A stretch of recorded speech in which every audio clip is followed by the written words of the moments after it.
Yo, what's up my people? It's Juno, and we're going to be discussing the importance of your information that you get for your trading. Because I think the amount of time I've wasted going from YouTube video to YouTube video and being in that cycle of just like, squeaky ass pillow, being in that cycle of just like getting information from everyone. Because like in this current day and age, like information is abundant and it can be overwhelming at times. But I think you need to refine people like to a minimum. You don't need to be taking in all this information, because only thing you're left with is confusion on the charts, and that is not what you want. You want to be decisive, know what you're doing, and execute with confidence. Otherwise, you're going to be going on your trading view, looking back and forth, seeing your P&L explode, and it's not good, is it? You know it's not good. So you want to be taking trades where you know you're happy what you're risking, you're content with it. You don't be adjusting your stop loss, it's set in stone. You move it to break even, yeah, that's cool, but you don't ever adjust how much you're risking. Otherwise, that's when stuff starts getting bad, bro. That's when you start adding positions to fix your losses, and that is a game you do not want to do. Trust me, we've been there. It's not nice. So what I do want to say is, when you're on YouTube and looking at these people getting hella bread from trading, and you're seeing different strategies out there, it's subconsciously programming you to always be looking for the next thing, and it's shiny object syndrome, and that's not how things work in this industry. You need to have structure, you need to be disciplined, and you need to know what you're doing. This is why it's so important to journal, because otherwise if you just take trades here and you're not journaling, then it's forgotten, it's in the mist. Outside out of mind, you can never get it back. The information that happened on that trade, it's lost, data's lost. Even if it was a win, it's lost, because you need to learn from your losses and you need to learn from your wins as well. Like, what could you have done better? Or with your losses, like, what happened? Like, there's been many of occasions that my losses have taught me crucial lessons, like when to go break even, stuff like that, when to take profits.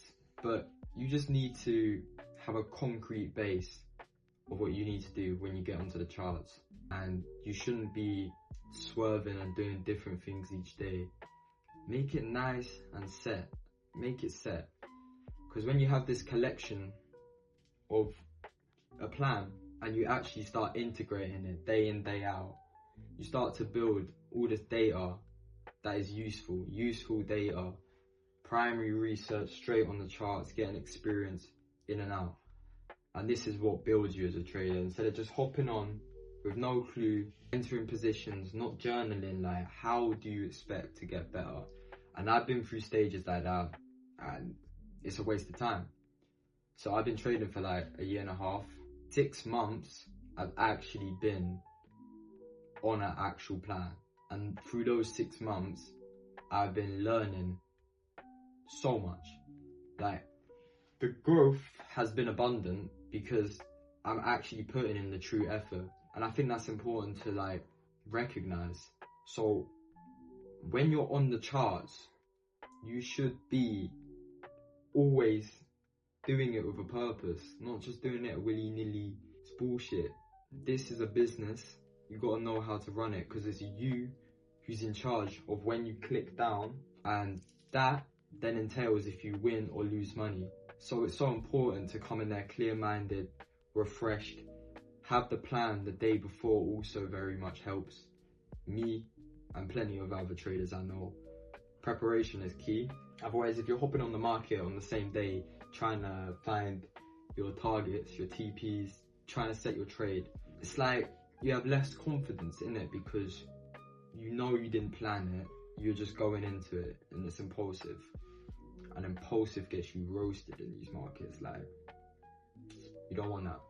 So Sunday analysis, I always think pretty imperative to understand what happened in the market the week before, and also to prepare yourself for what's to come, so you can like know where your draws of liquidity are, what the sentiment is, and just base it around that, because that is the main thing. Higher time frame.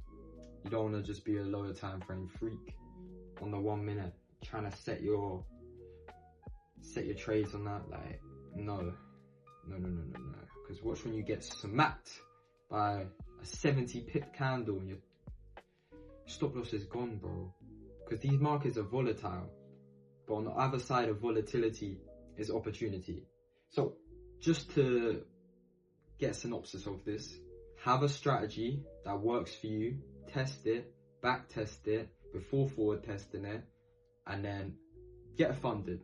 Get to like knowing how to place your trades and all that malarkey. Feel what it feels like to risk on that actual funded account, and like understand your feelings as well, and journal your feelings, how your emotions are, how you're controlling the trade. Are you stepping away for it, or are you looking at it all the time? Like, this is not what you want to be doing. Because if you have true confidence, you're ready to let that baby just go. Run to take profit or stop loss. Don't have control over it when you enter. That's the thing about it. It's set, and it's either a win, a loss, or break even. You've got 3 choices. And you can minimize your loss. You can also let your profits run, but you don't want to be adjusting your stop loss. That's just, nah. And you don't want to be adding more positions. So I say 1 position a day, if that. If the opportunity doesn't present itself, you don't take it. Because what's the point?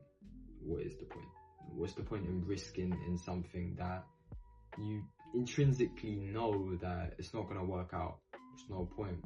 It's not how someone smart and been in the industry for a while would do things. You want to be reflected of their abilities and how they do things, because that also supercharges growth. But yeah, thank you for listening. Thank you for clocking in. And Juno is out. Thank you, people.